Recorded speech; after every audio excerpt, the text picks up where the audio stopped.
Ahí Ahí puse a está. grabar, así que... Buenísimo, Viole, gracias. Bueno, para empezar a hablar de este concepto que es el constitucionalismo social, eh, está bueno saber que nació con la reforma constitucional de México en 1917, producto de la Revolución Mexicana, y que fue el resultado de toda la lucha de la clase trabajadora y de la clase campesina en México por incorporar a la constitución anterior, a la constitución liberal de México, derechos sociales de las clases oprimidas hasta ese momento. Pero también hay que tener en cuenta que es un movimiento que empieza con la Revolución Mexicana, pero se expande a casi toda América Latina. Yo tengo acá los datos de las reformas constitucionales de otros países de América Latina, como por ejemplo hay una reforma constitucional en Chile en 1925 que incorpora los derechos sociales de la clase trabajadora a la nueva constitución. En Perú la reforma es en 1933, en Uruguay en el 34, en Bolivia en 1938, en Cuba en 1940, en Panamá en el 41, en Brasil en el 46, en Argentina en el 49, y sobre esta reforma en particular nos vamos a detener, en Costa Rica también en el 49 y en El Salvador en 1950. Para tener en cuenta a qué se oponían estas nuevas constituciones, tenemos que explicar cómo eran las constituciones llamadas o conocidas como liberales que se dictaron en los países latinoamericanos después de los procesos de la independencia. Nuestra Constitución Nacional, como todos y todas deben saber, es de 1853. Hasta ese entonces no hubo una Constitución Nacional. Si bien la independencia fue en 1816, tuvieron que pasar todos esos años, desde el 16 hasta el 53, para que pudiera dictarse una Constitución Nacional, que, como deben saber, estaba basada en el texto conocido de Alberdi, que es Bases y Puntos de Partida para la Organización Nacional, en donde Alberdi explicaba que ya para ese entonces, o sea, para la década del 50 del siglo XIX, eh, los países latinoamericanos no tenían por qué tener miedo de posibles recolonizaciones en el continente, algo que después cuando les toque hablar a Viole y a Fermín van a hablar sobre Ugarte, y Ugarte sí tenía miedo y alertaba sobre las nuevas recolonizaciones, que no eran a través de las armas, pero sí eran a través de los capitales extranjeros, ¿no? Las neocolonizaciones.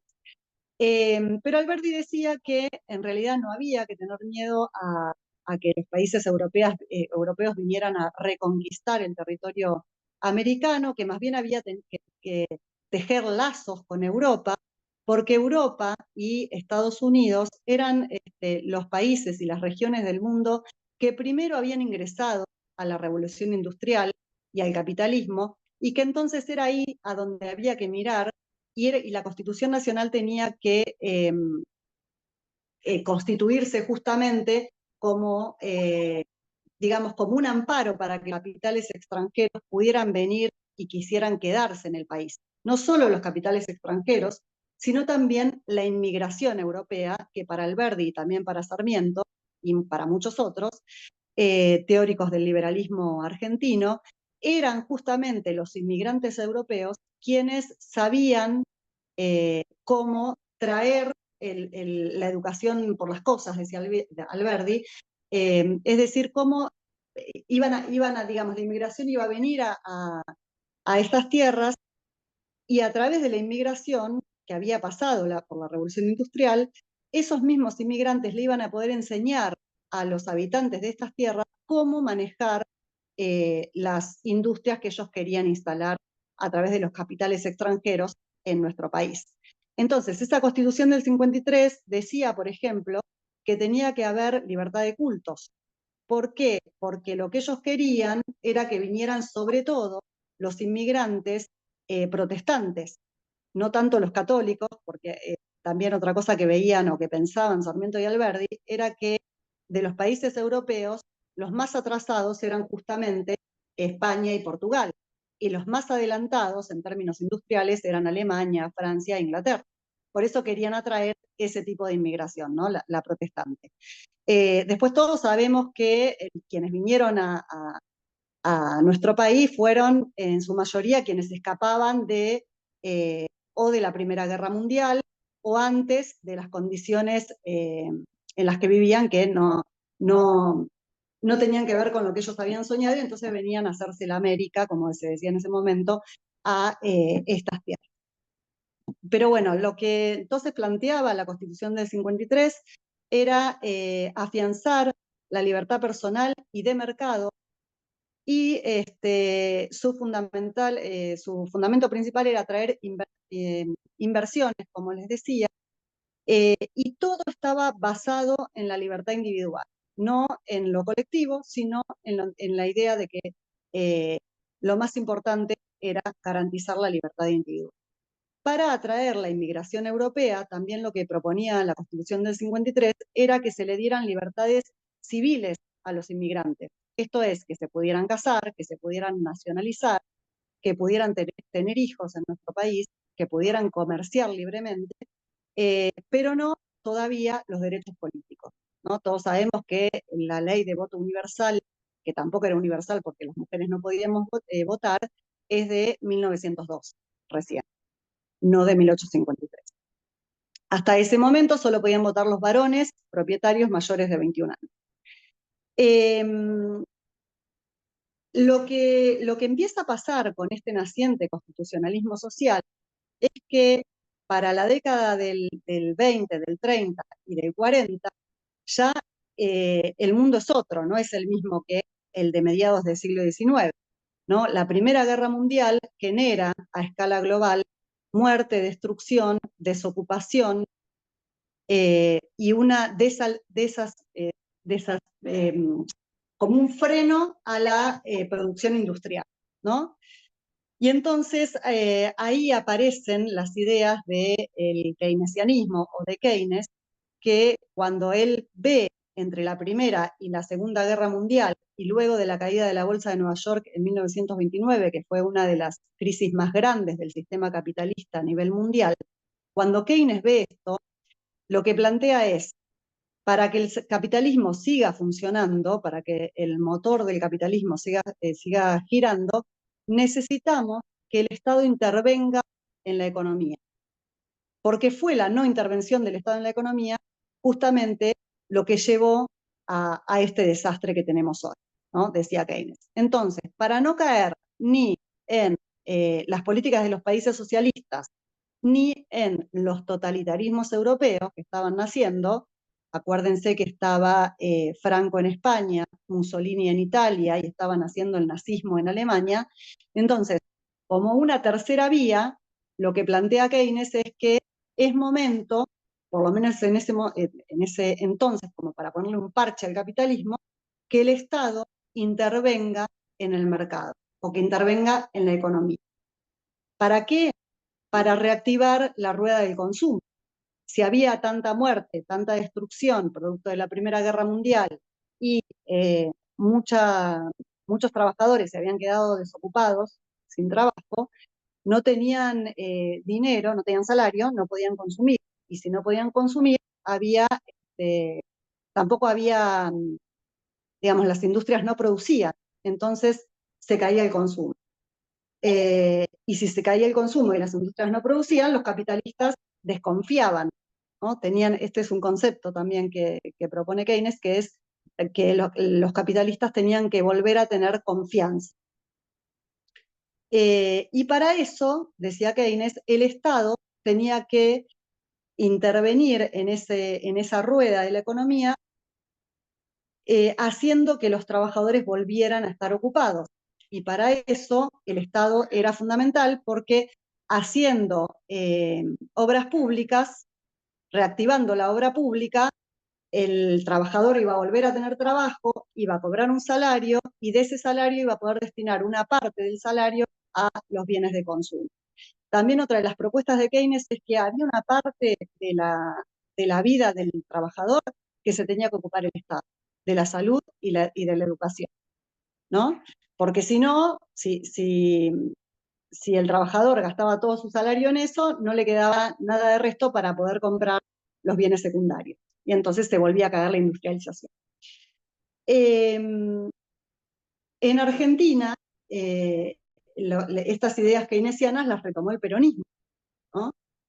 Como movimiento, pero también se retomó en casi toda América Latina y en gran parte de Europa, los estados de bienestar. Desde la década del 30 hasta los 60-70, que empezaron a impulsarse en el mundo las políticas neoliberales, con Margaret Thatcher en Inglaterra, con Reagan en Estados Unidos y acá en el Cono Sur con las dictaduras militares, hasta ese momento, digamos, entre los 30 y los 70, funcionaron en el mundo los estados de bienestar. Y es en ese contexto en el que se inscribe la reforma constitucional de 1949 con el peronismo en el gobierno. Para llevar adelante esta reforma constitucional, la actuación y el poder de la clase obrera organizada fue fundamental. No le quiero sacar mérito al peronismo, pero un montón de las reformas constitucionales del 49 tienen que ver con reivindicaciones que ya venían haciendo desde fines del siglo XIX y principios del siglo XX la clase obrera socialista, anarquista, de fines del siglo XIX y principios del siglo XX. Lo que propone la Constitución del 49 y uno de los constitucionalistas más conocidos que trabajó para esta reforma constitucional es Arturo Sampay, lo deben haber escuchado nombrar, y también se retomaron muchas cuestiones e investigaciones de Scalabrini Ortiz para la reforma del 49. Lo que propone, básicamente en términos ideológicos o de filosofía política, esta reforma, es que la riqueza la generan los trabajadores, no la generan los empresarios, ¿no? Los empresarios ponen los medios de producción, pero quien maneja esos medios de producción son los trabajadores y las trabajadoras. Por un lado eso. Por el otro, consideran a la clase trabajadora como que es la que conforma en su mayoría los diferentes estados latinoamericanos. Entonces, es a esa clase a la que la Constitución tiene que proteger, ¿no? Es a la clase trabajadora. La Constitución tiene que estar en función de lo que necesita la clase trabajadora, que es la que sostiene la riqueza de las naciones. Y en ese sentido, toda la riqueza que está en el subsuelo de la nación tiene que estar en manos del Estado. ¿Para qué? Para redistribuir esa riqueza que se genera en el país entre el capital y el trabajo. Entonces, la reforma constitucional lo que dice es que se tienen que nacionalizar los hidrocarburos, las telecomunicaciones, los ferrocarriles, todos los servicios públicos, la telefonía, la electricidad. Otra de las cuestiones que propone, que legisla, es que los alquileres tienen que tener un máximo, no pueden aumentar de acuerdo a las leyes del mercado, sino que tienen que estar en función de lo que necesitan los trabajadores y las trabajadoras. Lo mismo los alimentos básicos, o la canasta básica, tiene que tener un precio mínimo para que puedan acceder sobre todo la clase trabajadora. Otra de las cuestiones que legisla es las vacaciones pagas, el aguinaldo, los derechos de la ancianidad. Hasta ese momento no había derechos para las personas, los adultos mayores, y cada adulto mayor vivía como podía y si tenía suerte y su familia lo podía bancar bien, y si no, moría en la pobreza. Entonces esta Constitución lo que dice es, los ancianos que no tienen una familia que los pueda cuidar, van a ser cuidados por las instituciones del Estado, ¿no? Eh, entonces crearon materialmente, digamos, así como hicieron escuelas, universidades y hospitales, también hicieron centros en donde pudieran ir los ancianos que no tenían familiares. Hay entonces una redefinición de ciudadanía y democracia basada en la ampliación de los derechos colectivos, no tanto en los derechos individuales, sino en los derechos colectivos. Eh, lo importante es la comunidad organizada, ¿no? No los individuos, sino la comunidad organizada. El individuo se organiza en comunidad, dice la Constitución del 49, en contra del 53. Y me olvidaba, otro de las personas importantes en esta reforma también es John William Cook, muy importante. Eh, También se basan en la doctrina social de la Iglesia, en los postulados de la economía mixta. Y otra de las reformas es que garantiza la participación de los sindicatos en la negociación entre el capital y el trabajo. O sea, le da al sindicato un poder legal e institucional que hasta ese momento no tenía. El Estado es entendido como el garante de los derechos de la clase trabajadora. No es un Estado neutro como en la Constitución del 53, sino que es justamente el Estado el que garantiza el bienestar de la clase trabajadora.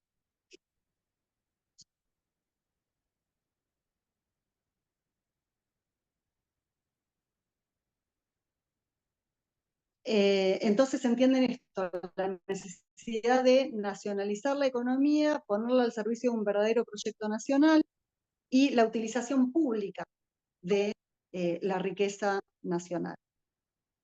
Esto que les decía de la repartición de la riqueza y además utilizar la riqueza para construir escuelas, hospitales. Recordemos que durante el peronismo bajó la desocupación, bajaron muchísimo las muertes que estaban asociadas con la pobreza, ¿no? Como las enfermedades, perdón, que estaban asociadas con la pobreza, como el cólera, el Chagas, el analfabetismo también bajó muchísimo. Creció mucho la matrícula en las universidades, porque otra de las cuestiones que legisló fue que el ingreso a la universidad fuera irrestricto, entonces los hijos de los trabajadores y las trabajadoras pudieron ingresar por primera vez a la universidad. Se crearon muchísimas escuelas técnicas en todo el país, y esto tenía que ver con que el peronismo también llevó adelante una fuerte política de industrialización primaria y mediana, que después se cortó con la revolución fusiladora de 1955, que además esta revolución del 55 echó por tierra todas las reformas constitucionales del 49 y volvió a la Constitución 53. Lo que quedó de la Constitución del 49 sí fue el voto femenino, que también fue un paso importantísimo, fundamental de la Constitución del 49, que las mujeres pudieran ser consideradas como sujetas políticas también, se pudieran elegir a sus representantes, sino que también estuvieran posibilitadas de ocupar cargos públicos y políticos, que hasta ese momento no lo era. En relación a lo que les decía de Scalabrini y Ortiz, los constitucionalistas del 49 utilizaron mucho los estudios de Scalabrini en relación a toda la injerencia que había tenido los capitales ingleses y la política británica en Argentina desde que había nacido el país, ¿no? Desde las invasiones inglesas, podríamos decir, en adelante. Y cómo era fundamental, decía Scalabrini, pero también lo había dicho Cook y lo había dicho Ugarte, que, por ejemplo, el petróleo que había sido descubierto en 1907 en Comodoro Rivadavia y que YPF había sido la primera empresa estatal de control estatal de petróleo en el mundo, volviera a manos del Estado, ¿no? Porque de esa manera todo lo que generaba la riqueza del país se podía redistribuir en función del bienestar de la clase trabajadora, ¿no? Y lo mismo decía Scalabrini, había que rearmar las vías férreas del país, porque lo que decía Scalabrini es que los ingleses y los franceses, que eran los que habían construido los ferrocarriles en la Argentina, lo habían hecho de tal manera que eran las venas del imperialismo, decía Scalabrini. ¿Por qué? Porque salían todas del interior y llegaban al puerto de Buenos Aires, desde donde se llevaban todas las riquezas a los países imperialistas, ¿no? A Inglaterra y a Francia sobre todo. Por eso había que nacionalizar los ferrocarriles. Era fundamental nacionalizar los ferrocarriles y nacionalizar también los productos de la tierra, o sea, todo lo agropecuario, el ganado y la ganadería y la agricultura tenían que ser nacionalizados, porque también la riqueza de la tierra estaba ahí, ¿no? Se crearon un montón de instituciones que tuvieron que ver con eso, con ponerle un precio desde el Estado a lo que salía y a lo que entraba. Ahora no me acuerdo de si alguien se acuerda de estas instituciones, levante la mano y me lo dice, pero digo, en términos ideológicos, todo tenía que estar en manos del Estado porque era el Estado el garante de la felicidad o de la realización de la vida digna de la clase trabajadora. De la burguesía también, no es que se olvidaban de la burguesía. La burguesía era importante, la burguesía sobre todo nacional, era muy importante para el peronismo, para el proyecto político del peronismo, pero lo que buscaba era que la riqueza no se la llevaran las empresas transnacionales que estaban naciendo en todo el mundo.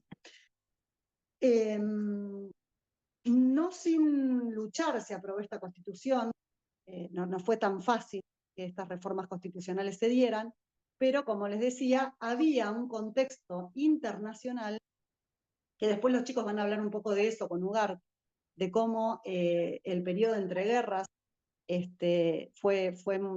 favoreció de alguna manera eh, al, al continente latinoamericano, sobre todo por su rol de exportador de materias primas y de alimentos a la Europa de posguerra. Y en Argentina también fue muy importante el plan que no inició en el peronismo, que se inició antes, en la década del 30, de la sustitución de importación, que después le dio origen a los dos planes quinquenales del peronismo que llevaron adelante el proceso de industrialización que les comentaba antes. Otra de las cuestiones importantes de la reforma del 49 son los derechos yo les decía, los derechos de la ancianidad. Hay otro sujeto social que para el peronismo es fundamental, y es la niñez, que hasta ese momento casi ni había sido considerada como un sujeto social, ¿no? La niñez, la juventud, las mujeres y la ancianidad son todos sujetos políticos muy importantes para el peronismo y que se organizan en esta comunidad organizada, valga la redundancia. Bueno, yo creo que por acá voy a dejar para no aburrirlos o cansarlos. Si tengo algo más para decir, que son los incisos del derecho del trabajador, y abrimos, si quieren, a una parte de preguntas antes de que vengan Fer y Viole con Ugarte.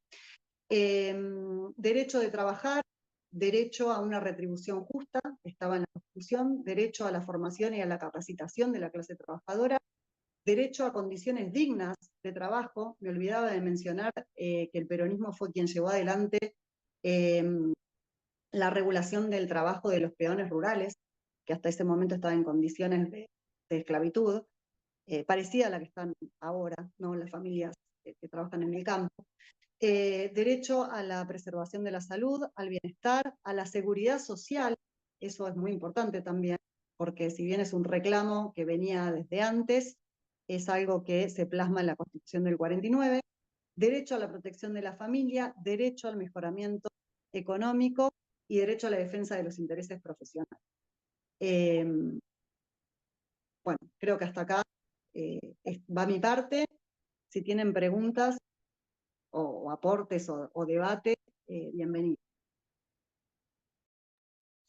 Dale, me parece que está bien, Ine, que abramos una hora, un espacio como un pulmón antes de seguir.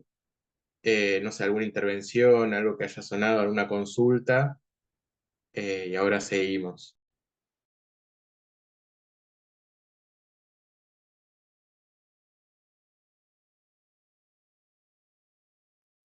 Tiene que ver, buenas tardes, hola compañeros, con la obra de Perón del 51, lo que, bueno, dentro de las lecturas que habla de la comunidad organizada, la crisis del individualismo, las comunidades organizadas y dentro de los principios claves, la justicia social, organización, participación ciudadana y el rol del Estado, dentro de lo que enmarca claramente la visión de Perón en ese contexto, en ese que fue invitado para dentro de lo que de pensamiento filosófico y sociólogos en este marco en donde pone el rol del Estado, haciendo una teoría muy importante de lo que fuera, digamos, como alguien inspirador, como un emperador como Alejandro Magno, que él se siente esa parte ahora en esa posición de ser parte, de conducir un Estado, haciendo hincapié en esta filosofía muy importante que es la defensa del Estado en contra de todas las políticas neoliberales, las cuales planteaban, y lo que marca también este proceso de la unidad también de Latinoamérica y del Caribe, ¿no? En el marco de poder fomentar las Américas dentro de un mercado donde todo lo que se expone, todos los recursos estratégicos, la tierra, los bienes estratégicos, los recursos sean por y para los trabajadores. En este contexto, digamos, totalmente distinto a lo que vemos en la realidad. Hoy Milei habla del mercado y destruir el Estado. No le importa absolutamente nada poner plata al Estado para los jubilados, para la universidad, para trabajar directamente con el Estado. Es lo que estamos viendo en la realidad, ¿no es cierto? Sí, totalmente.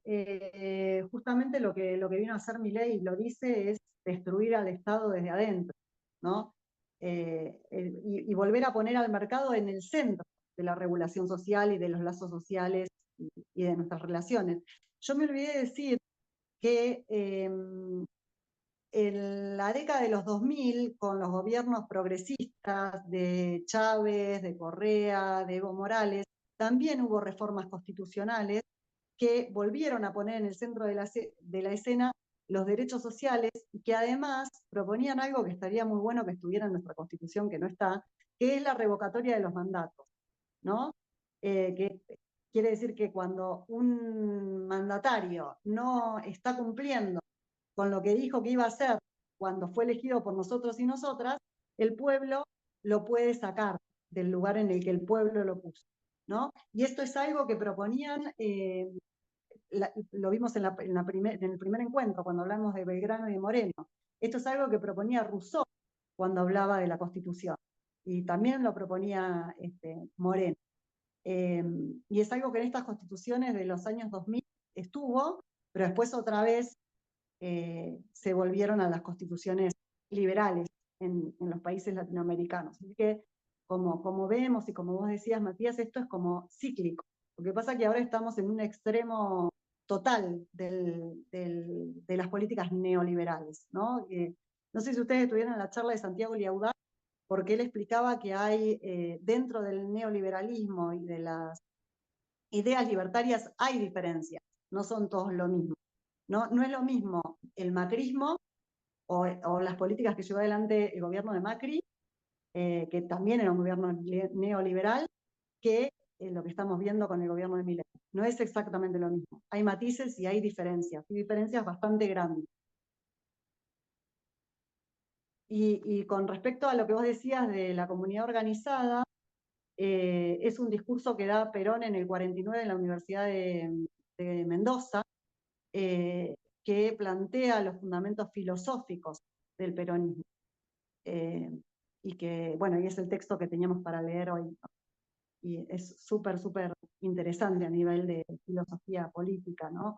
Como él plantea ahí la tercera posición, y los derechos de la clase trabajadora, pero también la conciliación de clases, ¿no? Él no habla de lucha de clases. Ahí se diferencia del marxismo. Él habla de conciliación de clases.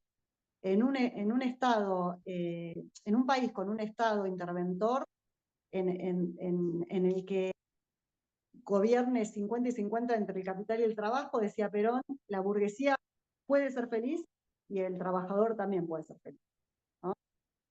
Lo podríamos discutir, pero digamos, esa es la tercera posición. No sé si te respondí, Matías, a lo que vos decías.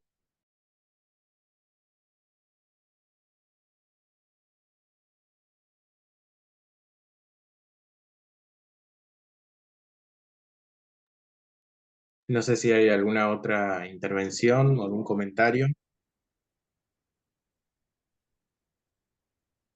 Por ahí yo quería preguntar, no sé si pueden hablar, porque por ahí están en sus lugares de trabajo o complicadas, pero si conocían qué era esto del movimiento del constitucionalismo social y la importancia que había tenido en América Latina.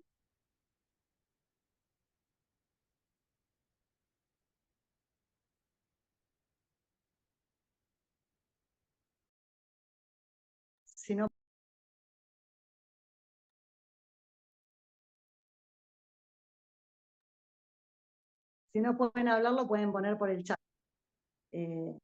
Eso, si conocían de qué trataba el constitucionalismo social, si lo habían escuchado nombrar, qué sabían de la Constitución del 49. Y bienvenida Eugenia Silento también, que la veo ahí conectada.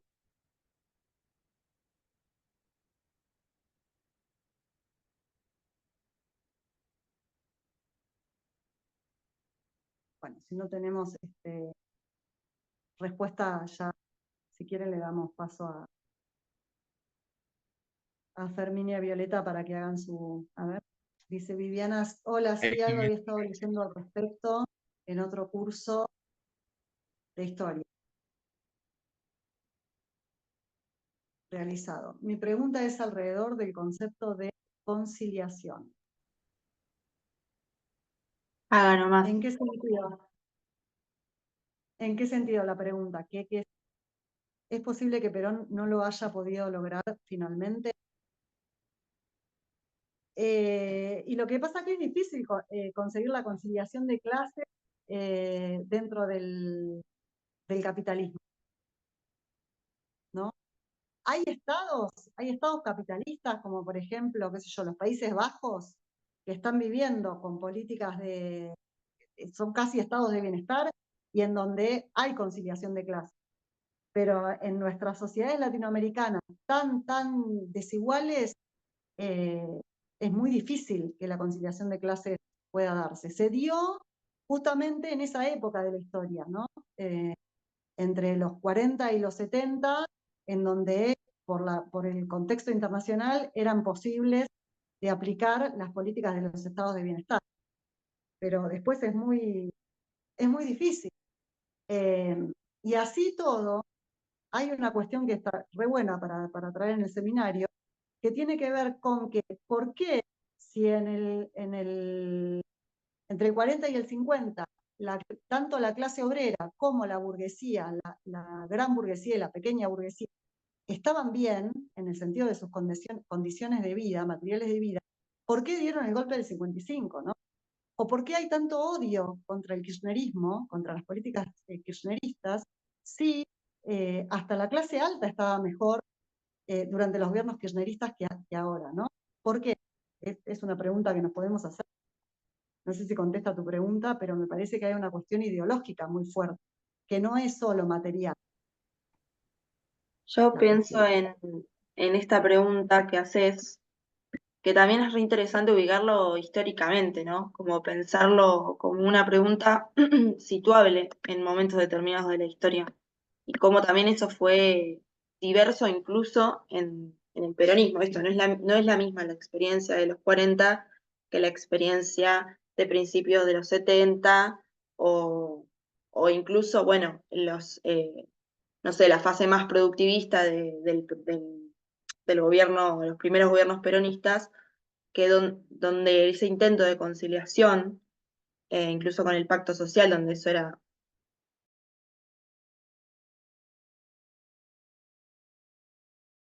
Dice, o sea, es cierto esa, digamos, pregunta retórica que está haciendo de que no se haya podido lograr, de que realmente en la última etapa,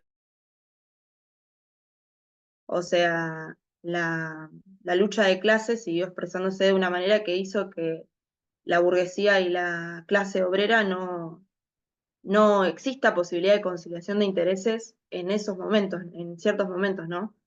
Y la puja sea tan fuerte que incluso llegó a momentos de conflictividad social muy alta.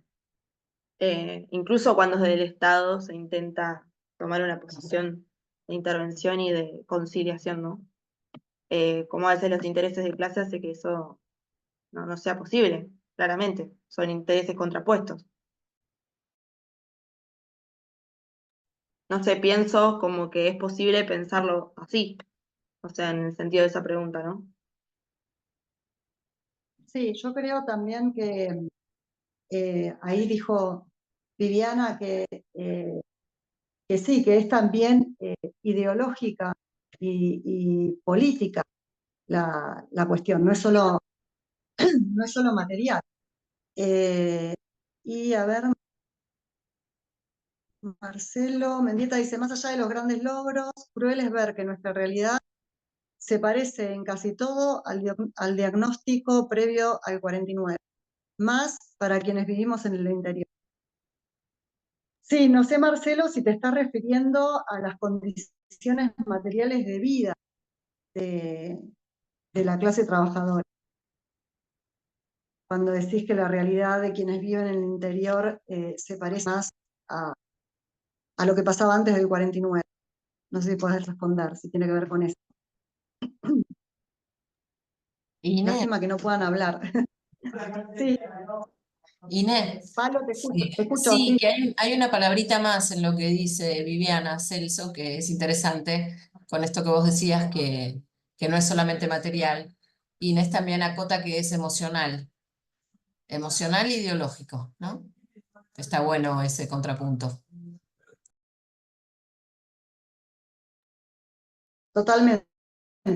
Hay que tener en cuenta también la parte emocional y psicológica.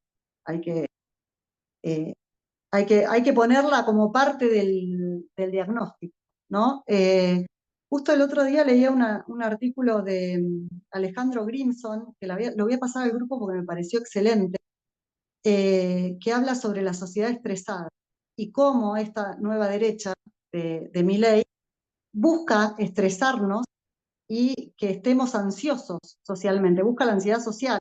Con esto de todos los días una noticia nueva, bueno, Palo y yo somos periodistas y recibimos, bueno, todos, ¿no? Los recibimos, pero nosotros estamos en 1000 grupos de periodistas, todos los días una nueva, que privatizan el ferrocarril, que privatizan aerolíneas, que, bueno, Pablo es además trabajadora de Telam, ¿no? Con todo lo que pasó con Telam. Y entonces, claro, están intentando volvernos locos de verdad. O sea, el tema Hay de la una, salud mental comunitaria es fundamental, así que gracias Viviana y Pablo por traer este tema a la mesa. hoy salió una nota muy linda en Crisis, en la revista Crisis, que se puede buscar por internet, justamente sobre qué pasa con el espacio vacío que dejó Telam, ¿no? Al no estar. Y en esto de la construcción del relato que quieren, con el que quieren que impere todo, los trabajadores que pudimos resistir en el acampe estamos trabajando, pero no sale en ningún lado. Todo lo que hacemos va a una especie de limbo en donde ellos no quieren que figure en ningún lugar. Estamos haciendo contenido que nadie ve, nadie escucha ni nadie lee. Eso es absolutamente En esto de enloquecedor. estresarnos, O sea, ¿no? ¿cómo no Eso te vas a enloquecer si vos haces tu trabajo y sabés que nadie lo va a exacto, leer? O sea, cuando era la agencia, Telam la creó Perón, hablando de Perón. La creó exactamente. Perón porque él tenía en su cabeza, acorde a su movimiento y a su pensamiento, la idea de que había que generar una agencia de noticias argentina y latinoamericana para pelear contra el imperialismo comunicacional de las agencias de noticias estadounidenses que nos contaban la realidad, y de esto también hablaba Ugarte, nos Exacto. contaban la realidad nuestra como ellos querían, y sabíamos más lo que pasaba en California que lo que pasaba en Bolivia, ¿no? O en Exactamente. nuestras provincias. Es verdad que en eso Ugarte era re, también, o sea, nosotros hoy repasando Ugarte decíamos que adelantado, porque hablaba muchísimo de los medios de comunicación, de esto, de lo que figuraba, lo que no figuraba en los medios de comunicación, como que hoy veía una entrevista a Felipe Piña que decía que Ugarte era como un influencer de aquella época. Digo, que está en contacto con con todo ese mundillo que era realmente muy adelantado, ¿no? Totalmente, totalmente. Así que, bueno, gracias, dice Viviana, gracias por el... Esperen que voy a leer el mensaje de Vivi. Creo que estamos viviendo un nuevo despojo y saqueo con esta etapa de la colonialidad totalmente, y también al gobierno más unitario y centralista de la historia moderna al menos. Gracias a ustedes por este seminario y posibilidad de debate. No, gracias a ustedes por estar ahí, porque si no, no tendría sentido el seminario ni el debate. Pero sí coincido que este gobierno de verdad está destruyendo, pero bueno, lo dijo, ¿no? Dijo, yo soy el topo que viene a destruir el Estado desde adentro. Ahora hay que ver qué hacemos con todo esto, ¿no? No sé si hay alguna participación más en relación a esto, a esta parte. Marcelo creo que no Sí, pudo yo creo responder. que, Sí, a ver, sí, yo creo que estamos sufriendo una crisis institucional en distintos aspectos, ¿no? Político, sindicatos, organizaciones sociales. De hecho, acá las comunidades de pueblos originarios, luego de una represión que hubo el 20 de junio, donde, bueno, hoy estaban los compañeros y compañeras en la casa de Jujuy, pues tenemos 19 procesados, mutilación, bala de goma, y luego de ese proceso votaron a Milei, y Milei que venía a decir entonces, ¿cómo podemos? Yo creo que es una pregunta filosófica lo que nos estamos en este contexto de decir, ¿cómo? Porque no terminamos de conocernos, de conocer a las personas. Nuestro rol es escuchar, saber interpretar y saber difundir cuáles son los aspectos, ¿no? Lo que realmente nos hace mal. Decimos, siempre los mejores días fueron peronistas. Todos estos derechos nos están arrebatando de a poco y hay gente que todavía la concientización, que por ahí los sectores, los que estamos al frente de organizaciones, estamos en la lucha en la calle todo el tiempo y tenemos los que mismos que referentes nuestros que en esos momentos que hablan del peronismo, de la doctrina de Perón, pero se sientan en una banca, ya sean diputados, senadores de la nación, y por ejemplo, una senadora nacional de acá, de estación peronista, de base, de la construcción, que acompañamos históricamente, llegó al Senado de la Nación y aprobó la ley RIGI y aprobó también, digamos, ¿cómo se llama? Bueno, que paguemos ganancias, aprobó ganancias para los trabajadores. Lamentablemente, en este contexto tenemos un panorama nacional que todavía hablamos del peronismo y hablamos de la doctrina de Perón, la que nosotros queremos conllevar al futuro, y tenemos un espacio muy importante en el gobierno nacional donde no se puede mirar la cara Cristina con Axel Kicillof y el medio Estela de Carlotto, que llama la unidad. Tenemos Milei para rato, tenemos este activismo para rato, si no nos concientizamos de que la cabeza para abajo, que son los que amenazaron a Cristina diciéndole que el loco diciéndole que quiere poner un clavo con ella adentro, con ella el peronismo, toda la historia volver para atrás. Entonces es una pregunta, ¿nosotros qué hacemos para concientizar al compañero, al vecino? Hoy Jujuy estamos en medidas de fuerza, acompañando a la Jornada Nacional de ATE, los 36 horas la otra semana, nos otorgó un 2%, haciendo hincapié que la inflación bajó a ese número, y ese número las paritarias cerraron 2%, lo dio por cerrada. Entonces, la lucha nuestra es, recién venimos de asamblea y decir, no, pero antes estábamos mejor. No, ¿cómo vamos a estar mejor? Entonces, entendemos nosotros decir, esta conciencia de clase que tenemos, instalaron tan fuerte esta política, esta guerra cognitiva que decimos que es el tratar el choripanero, el chorro y todo esto, que nos va a costar décadas para reconstruir el país, de que va a dejar Milei si no podemos parar ahora, más allá del DNU, más de las firmas que se presentaron contra el DNU, más allá.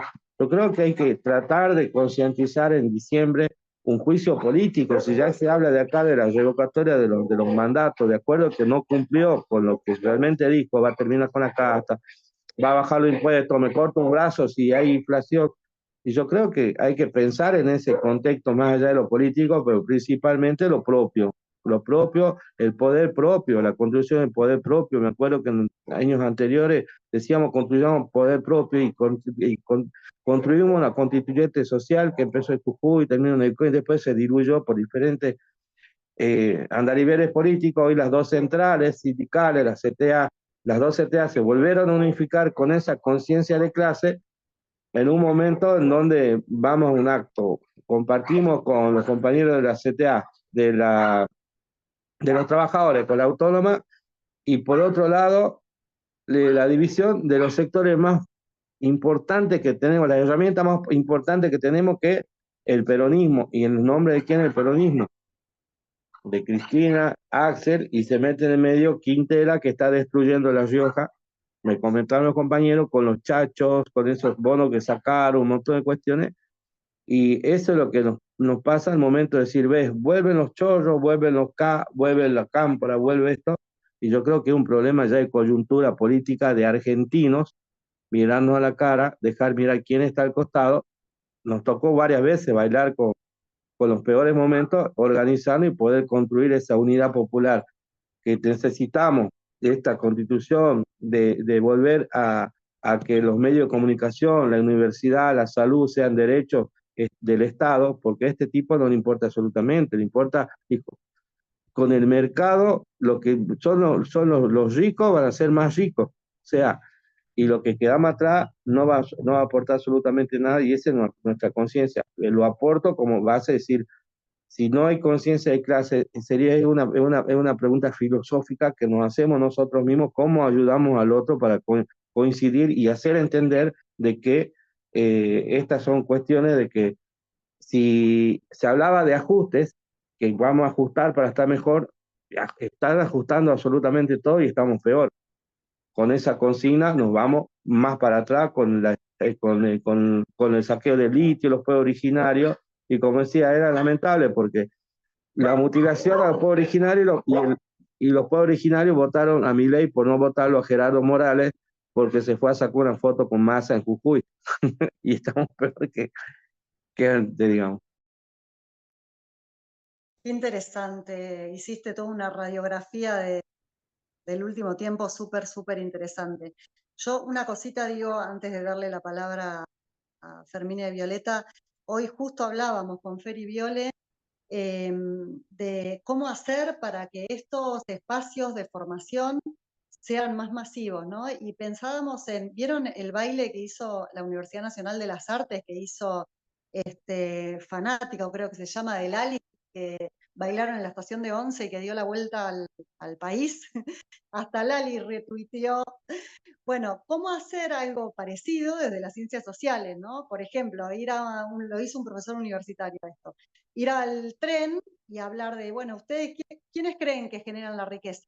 ¿Los empresarios o los trabajadores? ¿El que compra la máquina de coser o el que se sienta a coser en la máquina? ¿Quién genera la riqueza? O sea, hablar de la plusvalía y de la conciencia de clase desde nuestras labores cotidianas, a ver si de alguna manera despertamos esta conciencia de la trabajadora y el trabajador dormida, porque no la vamos a despertar desde la superestructura, la tenemos que despertar desde abajo. O sea, hay el colonialismo y el liberalismo y el neoliberalismo han hecho tanto daño haciéndonos creer que no somos nosotros los que generamos la riqueza y le estamos agradeciendo siempre al que nos da el trabajo, cuando en realidad el capitalista nos tiene que agradecer a nosotros que le generamos la riqueza. O sea, somos nosotros los que generamos la riqueza y no es al revés. Pero no me quiero ir a extender por ahí, digo, pensemos juntos de qué manera, trayendo lo que vos decías, Mati, de cómo hacemos para que no votar en contra de nuestros propios derechos, ¿no? ¿Por qué votamos en contra de nosotros mismos? ¿Por qué nos damos un tiro en la pierna? O sea, ¿cómo hacer para que eso no vuelva a pasar? Yo creo que es desde la formación y desde recuperar la conciencia de clase y no tener una falsa conciencia, ¿no? Sino volver a saber y a reconocer que somos nosotros, que es la clase trabajadora la que genera la riqueza.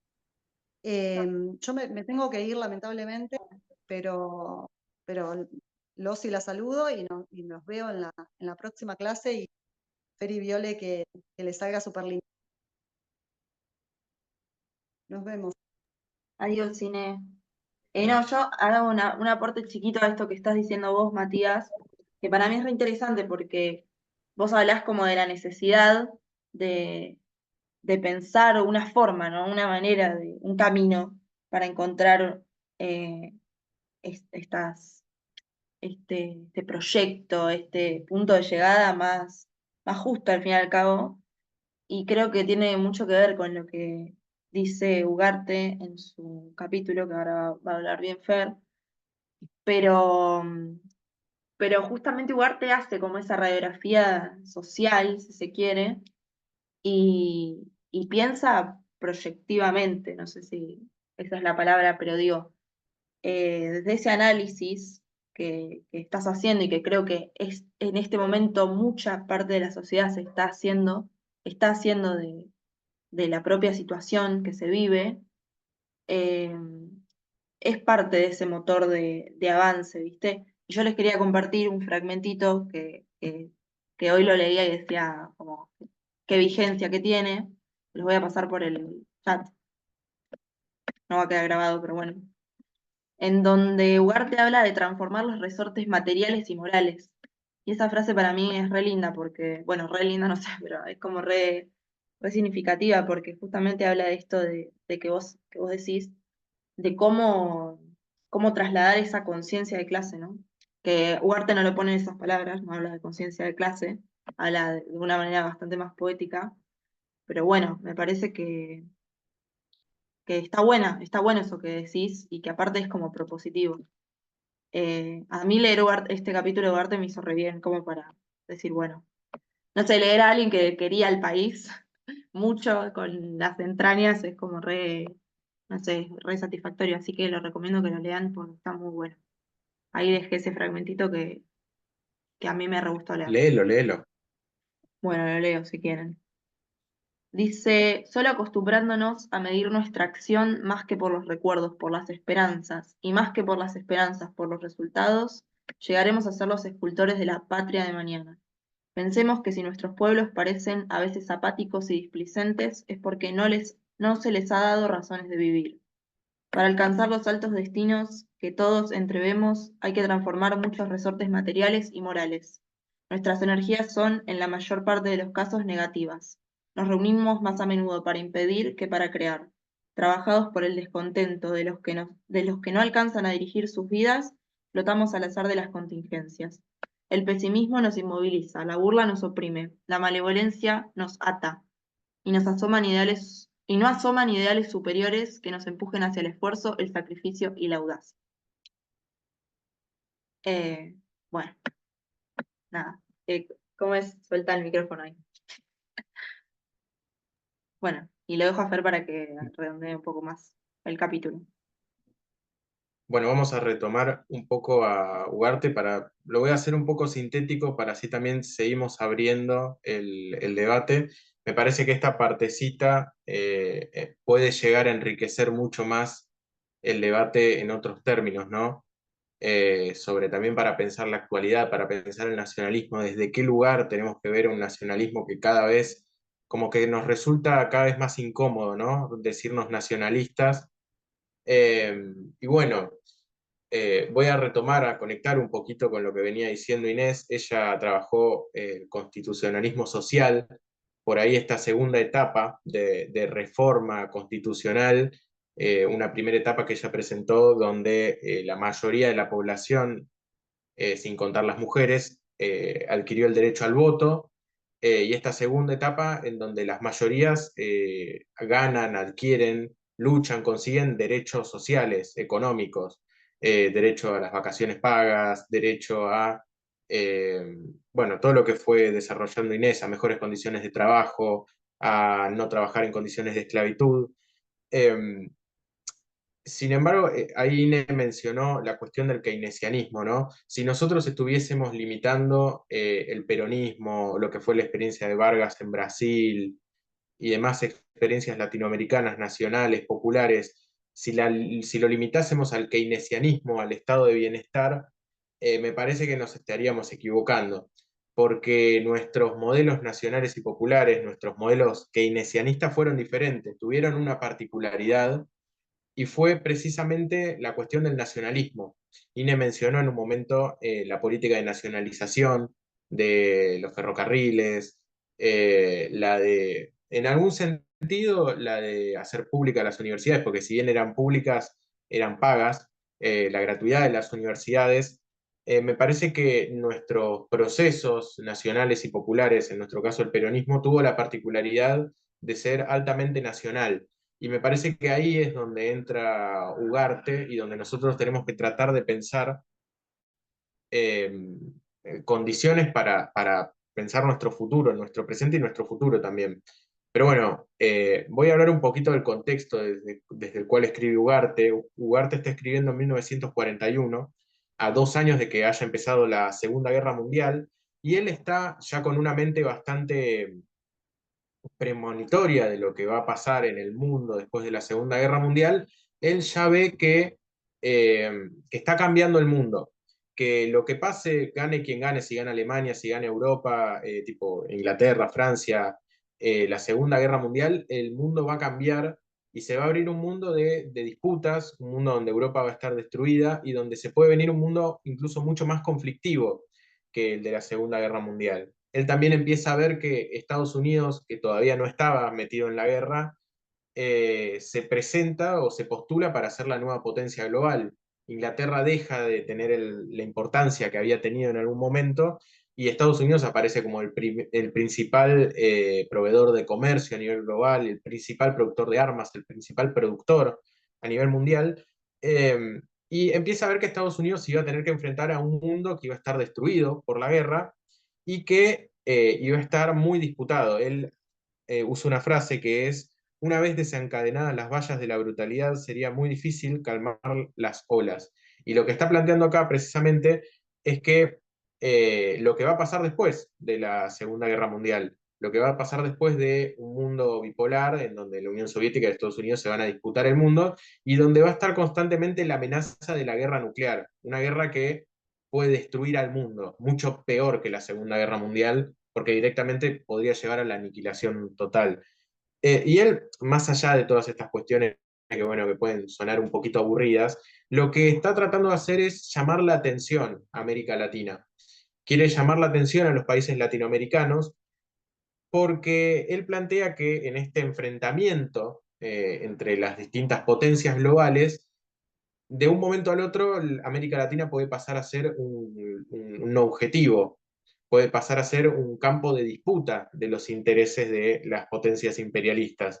Entonces, frente a esto, él hace este llamado de atención y al mismo tiempo empieza a ver que en América Latina, particularmente en Argentina, empiezan a hacer un sentimiento nacionalista. Él lo llama como el resurgir del vigor del sentimiento argentino y la integridad de la soberanía nacional, porque él piensa frente a un nacionalismo por ahí más entreguista o un nacionalismo más hipócrita, un nacionalismo diferente, un nacionalismo popular, que empieza a ver, por ejemplo, él menciona un caso en donde, bueno, en el marco de la Segunda Guerra Mundial, un barco argentino, el mar argentino, es secuestrado por las fuerzas navales inglesas bajo la excusa de que el dueño de la carga de ese barco era alemán. Entonces se produce un repudio popular en Argentina, los jóvenes salen a la calle, salen a protestar en contra de este atropello a la soberanía argentina que considera Ugarte. Es todo contemporáneo, más o menos, ahí durante del estallido de la Segunda Guerra, y empieza a plantear cómo este nacionalismo juvenil, popular, combativo, eh, tiene que constituirse en un camino para la construcción política. Él habla de pasar a una política práctica, una política de la disputa, de construir un nuevo tipo de república, que no sea la república liberal clásica, donde, bueno, donde prime el individualismo y donde todos están solos, ¿no? Eh, Esto a Ugarte le va a valer las críticas de todos los intelectuales tradicionalistas europeos, de los políticos tradicionales, precisamente por criticar al Reino Unido en un contexto de de que todos estos intelectuales eran más favorables a Inglaterra, Francia, a idolatrar a las figuras europeas, ¿no? Pero en realidad Ugarte no es que estaba en contra de Inglaterra, sino que él estaba a favor de... ni que era nazi. Claro, no es que era nazi. Él estaba a favor de la neutralidad argentina, pero en realidad no le importaba el conflicto europeo. Él estaba con América Latina. Su planteo era latinoamericano. No estaba con los intereses de los ingleses. Eso es lo que pasaba. De hecho, acá hay una frase que la podemos incluso trasladar a la realidad. Y él dice: tenemos derecho a vivir en paz en nuestra casa. ¿Qué diríamos de un invitado que, pretextando los resentimientos con otro, lo atacase en medio de una comida, empujase a los criados y comenzara a dar órdenes? En nuestro territorio solo manda nuestro gobierno, y la reclamación que se gestiona traduce un anhelo general que nace de lo más íntimo de la patria argentina, hospitalaria para todos los pueblos, amiga de todas las naciones, pero celosa de su personalidad. O sea, a pesar de la necesidad de mantener la neutralidad y tener buenas relaciones con todos los países, es necesario mantener la soberanía sobre lo propio. Él, no sé, o sea, no es difícil que nos imaginemos qué podría decir Ugarte sobre lo que este gobierno está planteando con respecto a las Malvinas, que directamente les dice Falkland, no le dice ni Malvinas ya. O sea, hay una, me parece que en esto que describían Viole e Ine, y también Matías, de un gobierno entreísta, antinacionalista o que quiere destruir el Estado, no le interesa ni siquiera la nacionalidad, no le interesa la pertenencia del gobierno ni los reclamos que hacen a nuestra propia soberanía. Y por eso Ugarte va a presentar una, que tiene que haber una reforma en los gobiernos, ¿no?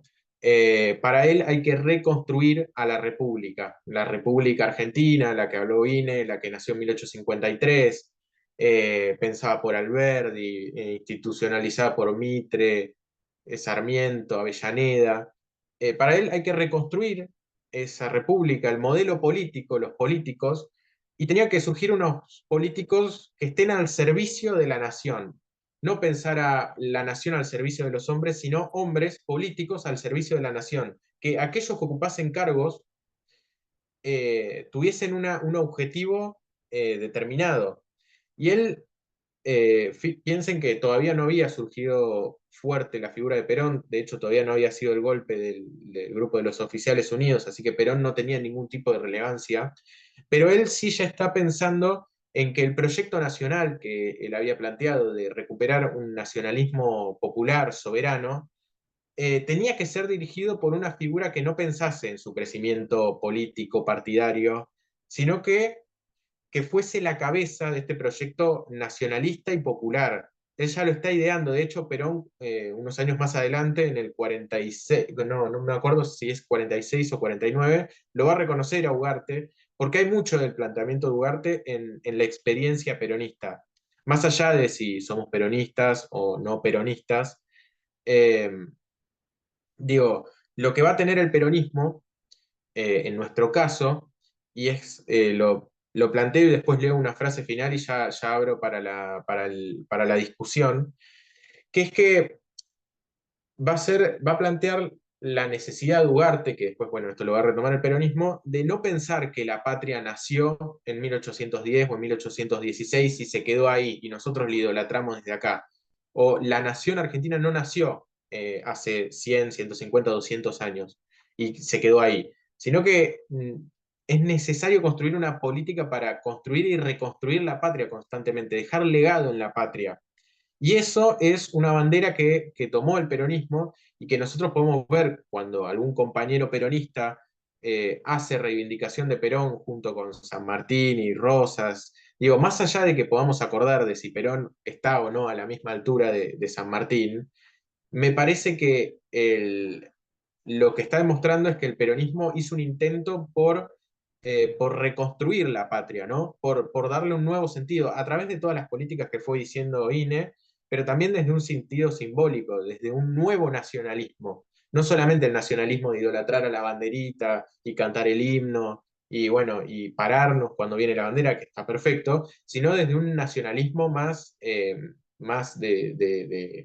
defensa de lo propio, ¿no? De defensa de los intereses propios, un nacionalismo que se exprese a través de la defensa de los intereses de la nación, que son los intereses también de los trabajadores, eh, y que, bueno, voy a leer una última cita y después voy a hacer una última reflexión. Bien, una idea más bien metafórica, pero con un gran significado, nos presenta la necesidad de construir la nación. Abandonemos la idea errónea de que la época de la independencia fue una edad de fábula y que sus hombres no pueden ser imitados.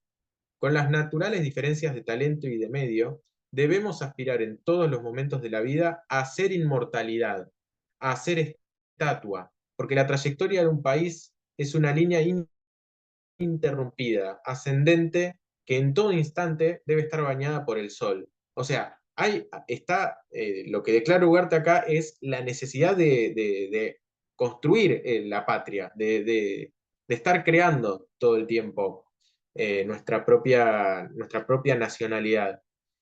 Y no sé, me parece como reflexión, digo, ya lo tiro y después abro el debate para que se empiece a charlar. Me parece que es necesario que empecemos a sacarnos la carga del nacionalismo y empezar a reivindicar, a buscar cómo es un nacionalismo popular hoy en día, ¿no? Porque yo creo que en un contexto no igual, pero parecido, en el cual escribe Ugarte, de mucha conflictividad, de no se va a saber a dónde va a terminar el mundo, hay una demanda argentina de nacionalismo. Me parece que el pueblo argentino tiene una demanda latente de nacionalismo muy fuerte y que si nosotros no sabemos captar de alguna manera, algún otro sector lo puede hacer, como por ejemplo Villarruel. Me parece que no es casualidad que Villarruel tenga la aceptación que tiene, porque me parece que lo que ella propone es un nacionalismo berreta, un nacionalismo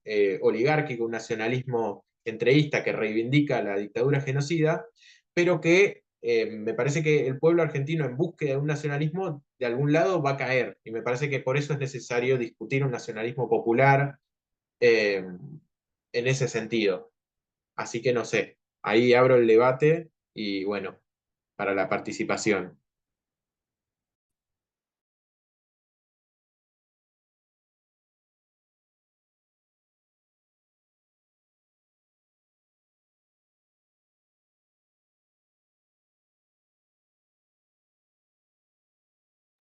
No sé si pudieron mirar el texto ese de Ugarte. Igual ahí dejamos un par de citas en los comentarios.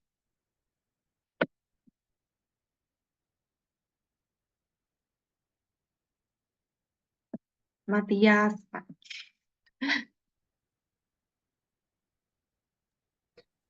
Sí, el texto de Ugarte es...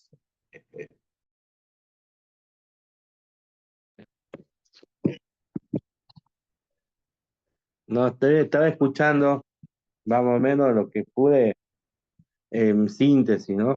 De lo que habla Ugarte, la patria grande, que es algo fundamental, que muchos años atrás lo había pronunciado Simón Bolívar, en la unidad del pueblo de Latinoamérica en contra del imperialismo, que no, en contra absolutamente de que nos vengan a saquear, que tengamos lo que más o menos se habló ahora en esta clase al principio, pero fundamentalmente eso, ¿no? En la unidad, en el ALCA, fortalecer los lazos como tenemos, por ejemplo, acá, bueno, el ALBA, digamos, no el ALCA, ¿no? El ALCA lo sacamos en su momento cuando vino a Mar del Plata, pero el ALBA, el UNASUR, herramientas constructivas que por ahí teníamos, por ejemplo, la unidad de los pueblos latinoamericanos del Caribe en contra de los pueblos imperialistas que nos venían a saquear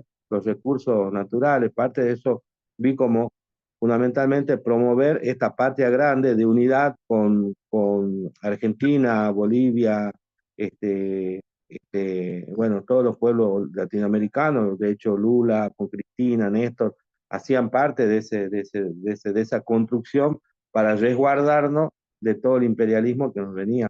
Parte de eso lo que pude leer en parte de lo que por ahí es fundamentalmente lo que significa la patria grande, que lo venía promoviendo Bolívar en su momento y que bueno, que luego fuera esta expresión fundamental, este libro de Ugarte, en donde manifiesta justamente eso de no a las colonias, todo los saqueos de los recursos estratégicos, por eso la unidad de Latinoamérica, de América Latina unida y el Caribe, para fortalecer lazos en cuanto a, por ejemplo, Cuba, que tenía una producción que tenía bloqueado por Estados Unidos, pero tenía alianza con otros pueblos de Latinoamérica para poder abastecerse e intercambiar un montón digamos, recursos de mercado para poder sobrellevarse absolutamente todo, ¿no? Y en otros países también, como Argentina, Bolivia y Brasil, en los lazos, y que tenemos el triángulo del litio también fundamentalmente,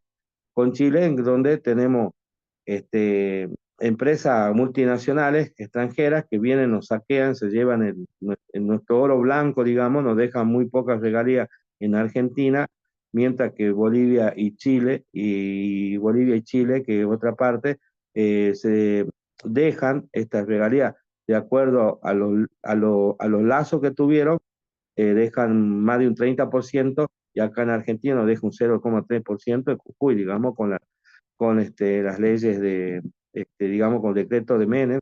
Y bueno, y justamente fortaleciendo esos lazos, lo que se ha hablado, digamos, de fortalecernos para poder abastecernos entre nosotros, sin que permitir, digamos, esta patria grande, permitiendo a través de esta parte de patria grande, fortalecernos unidos, para que podamos recuperar lo nuestro y cuidarnos entre nosotros.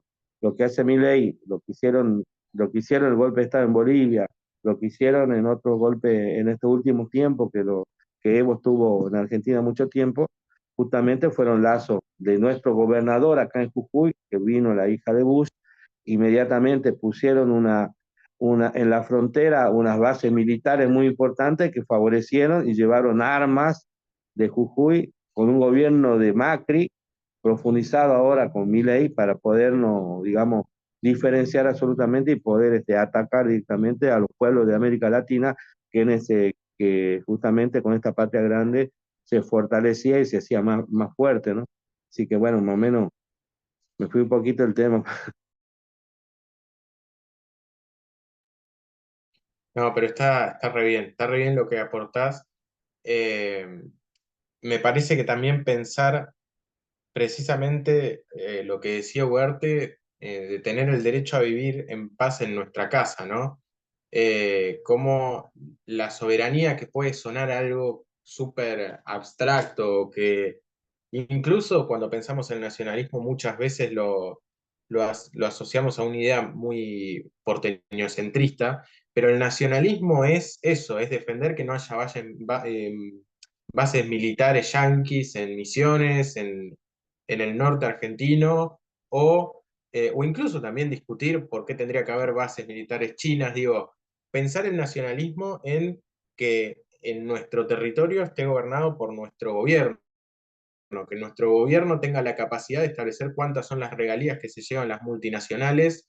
eh, no pensar un nacionalismo abstracto, un nacionalismo eso, como decía, del himno y de la bandera o lo que propone esta Villarruel, que es un nacionalismo berreta, que es pelearse por la selección, pelearse por huevadas, al lado de lo que es un verdadero nacionalismo propio, un nacionalismo soberano. Eh, no sé, Viole, si querías aportar algo. No, no, sí decir eso, que esa búsqueda del sentido, o sea, de llenar de contenido el nacionalismo, creo que esa es la clave de este capítulo. Bueno, el nacionalismo, él precisamente en este capítulo hace, creo que es eh, una parte en donde él se confronta mucho con la intervención de Estados Unidos y con la potencia en la que se está convirtiendo crecientemente, sobre todo a partir de la Segunda Guerra. bueno, creo que eso es una lectura como muy acertada que él hace y que efectivamente el futuro, el destino le dio la razón. A Ugarte era como que leyó muy bien esa realidad, ¿no? Y creo que esa es como el llenar de contenido la palabra nacionalismo, que a Ugarte también igual le gusta la bandera y le gusta el himno y le gusta todo eso. Pero bueno, también darle un sentido más allá eh, de todo eso simbólico, y aparte en función de algo que preexiste en la sociedad. O sea, él nota que ese nacionalismo lo nombra y lo sistematiza, pero él dice que eso ya está presente en la sociedad, que está presente en la juventud, que existe y que el Estado se cansa de oprimirlo, de hecho, eh, en ese momento, ¿no? Él dice eso, o sea, como que destaca es la gravedad de que el Estado oprima el nacionalismo que está presente en la sociedad. Así que, bueno, no sé, no mucho más. Solo invitarlos a que lo Bueno, chusmeen. Es cortito, es muy cortito ese apartado. yo seleccioné también una cita de él. Agarré un montón porque siento como que muchas veces me costaba explicar con otras palabras que no Decirlo fuesen las mejor que suyas. él. Sí, pero que habla justamente lo de la banderita, que él dice esto: al margen de todas las ideologías, agrupémonos en torno a la bandera. Hay en los Estados Unidos una costumbre que debiera adoptarse entre nosotros. En la escuela, en la mitad de clase o interrumpiendo el recreo cuando el niño está en la espera, el maestro lo hace ponerse de pie bruscamente para prestar una vez más el juramento de servir a su tierra en todos los momentos de su vida. Transportemos esta práctica a nuestras repúblicas y en medio de los tumultos de la lucha nacional y continental, en las múltiples incidencias de nuestra nación interior y exterior, pongámonos intelectualmente de pie para saludar en cada instante, como lo hacemos hoy, el símbolo sagrado de la nacionalidad y su prolongación en el continente, la patria grande. O sea, no es solamente la Argentina y por eso me peleo con el chileno porque es inferior o me peleo con el boliviano porque qué sé yo, no, no, es la nacionalidad y la prolongación instantánea es la patria grande.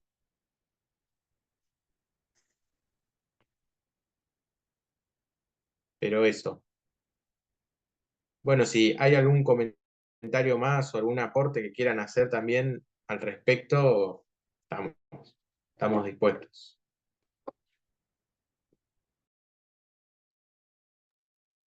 Perdonen que yo estoy acá, van a escuchar un montón de pip pip que estoy acá en el trabajo en Ate Cultura. Justo estaba hablando con mis compañeros y compañeras de Ate Cultura y lo que queremos tratar de ver, seguramente después combinamos con el seminario y con ustedes que son la organización, la posibilidad de que nos compartan para poder ver el documental que hizo el hijo de Felipe Piña, Martín Piña, sobre Manuel Ugarte. Se estrenó el año pasado, lo estrenamos en el espacio Coagliaro de ATE Espacio Inca, pero todavía no está, no se puede ver online, pero vamos a hacer algo junto con el seminario para que podamos compartirlo y verlo. Buenísimo. Yo justo que estaba chusmeando esa entrevista decía, ¿y dónde estará ese Sí. documental? Pero no está No circulando. está, no está, por eso, pero la idea es que quienes participamos del seminario, Buenísimo. yo ya lo vi cuando lo estrenamos acá, pero que lo podamos compartir con todos y todas. La verdad que Qué está muy bueno. bueno. Sí, que de hecho le hicieron y fue una reproducción. Se fueron a Europa, a Estados Exactamente. Unidos. Sí, sí. Muy Despertó bueno. mucho, mucho interés. Así que eso, que es una noticia fresquita todavía. Después vamos a organizar cómo, cuándo y todo eso. Sí. Sí, está bueno porque Ugarte la verdad es que está su obra está siendo ahora rescatada, pero no ha sido muy leído Ugarte. De hecho, están recién ahora saliendo recopilaciones, reediciones de sus libros, como que quedó ahí Sí. un poco. Y Hay eso que uno, tiene, el de la comarca es importante también, exacto, está muy bueno. Estuve en la está bueno. presentación que fue también en la CTA, en la Feria del Libro Independiente que hubo hace un tiempito. Estuvo muy buena la Yo me presentación. enteré hoy que lo habían reeditado, pero está Sí, buenísimo. está buenísimo, está buenísimo. Bueno, qué bueno eso del Que documental. es una reedición, o sea, es buenísimo leerlo a él de su propia, Sí, Pluma, ¿no? Eso es. sí, que escribe re lindo. Sí, Eh, sí, Felipe Piña decía que él había atesorado todo su archivo pensando que se iba a olvidar su obra. sí. Eh, Así que está bueno rescatarlo. Bueno, yo creo que si no hay ningún otro aporte podemos ir dejando. Igualmente esto queda grabado porque tuvimos compañeros que dijeron que no se habían podido meter, nos escribieron por privado. Así que va a quedar por ahí por si lo quieren difundir, se sube a YouTube. Eh, y bueno, creo que estamos. Ya nos queda el último encuentro el mes que viene y ya estamos. Pero el año que viene vamos por más. Ah, Bueno, por supuesto. Yo, ya que ustedes están ahí, bueno, compañera de Nate Cultura, quiero aprovechar el momento, para nosotros, un momento muy, pero muy importante. Mandarle un abrazo gigante a mi amiga, mi madre, Mirta Mateo, que está de cumpleaños, Está de de cumpleaños corazón. hoy, tal cual. Sí, de tempranito me levanté a las 7 de la mañana, ya le mandé un mensajito, le digo siempre, porque es fundamental, nos reconforta el alma, nos da una energía tremenda cada vez que viajamos, cada vez que viene, y bueno, la tarea que tiene es fundamental, así que parte mía y mi compañero acá de ATE también, así que a todos y a ustedes Gracias. también, por siempre fortalecer una cultura, ¿no? Y es bueno, nuestra Perón, Mirta Matius. ah, totalmente, así que Voy a hacerle llegar el saludo. En realidad ahora voy a buscar este pedacito y se lo mando directamente para que lo pueda escuchar sí, de las voces de ustedes. un beso gigante. Entonces, bueno, entonces, Bueno, estamos, entonces cerramos con saludos a Mirta Matius. bueno, a todos, Dedicamos. saludos, Gracias. Bueno, saludos gracias a a todos todos, gracias ustedes. por venir, gracias Palo, gracias Matías y Bueno, gracias a los que estaban ahí conectados también. Bárbaro. está bien. Bueno, gracias a vos, Bueno, Violeta, chao, que estén muy besitos. bien. Hasta Hasta luego. luego. Cuídense.